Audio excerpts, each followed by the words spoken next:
Hello, I'm Beaux and I have a golden doodle and her name is Ramsey. I have an older golden doodle named Wrigley, and just the temperament of her, we loved her and we wanted her to have a little friend, and it's been the best decision that we've made with the family.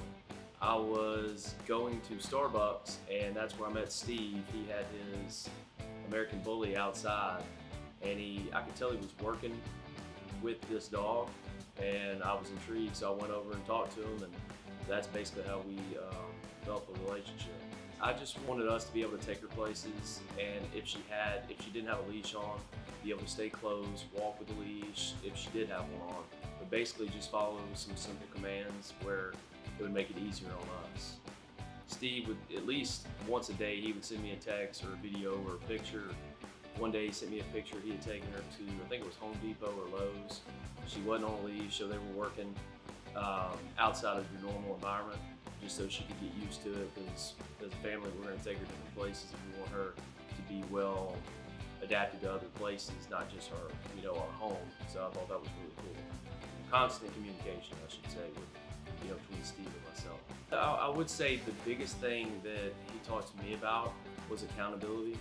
Holding her accountable just like he did when she was at Canine Nation.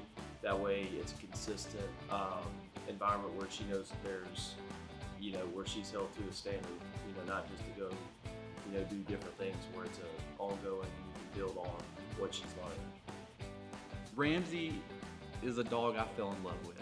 I told Mr. Waddell several times, you're not getting this dog back. She was the most loving, the gentlest creature. I would take her everywhere. I took her out in public with me. The other dogs were a little bit jealous of her because she got extra time with me, and she was in the kennel very little. She's so smart. The Labradoodles are smart breeds. Her thing, she had a ton of excess energy. Wasn't sure what to do with it, but when she learned the system and she learned that whenever that she needed to use that energy, she used it and funneled it in obedience and for the right things, we just clicked, and she was a joy to work with.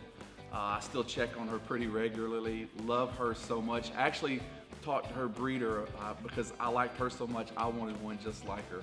But Ramsey is a great dog. The Waddell family, they're incredible, and it was a joy to work with them. I can tell the difference mainly, or the gap between Wrigley and Ramsey. He came and worked with Wrigley here, a handful of times, being as Ramsey actually went to his facility. And I can tell the difference. Ramsey is engaged quicker. She listens, she obeys a lot quicker. Not that Wrigley doesn't, but Ramsey comes when she calls, she stays right here. She's just more in tune with us, I feel like, than Wrigley is currently. The communication between Steve and myself is second to none. I like to feel like I'm a part of the process, at least between him relaying what she's got going on out there. I like, it's just like a kid at daycare, you want to hear how they're doing, how progress is going. So I think that was one of the deciding factors. He let me know up front, hey, I'm going to be giving you feedback, pretty often. So I'm glad that was the situation, because it'd been hard not having that communication between Steve and myself. Even though we've got Ramsey back, I still talk to him on a regular basis. You can tell a lot about people and how they act. He has a definite passion for what he's doing. He loves it. He takes it serious, because it's his passion. He wants to do 100% great job for everybody, and I feel like I got more than what I paid for it, to be honest.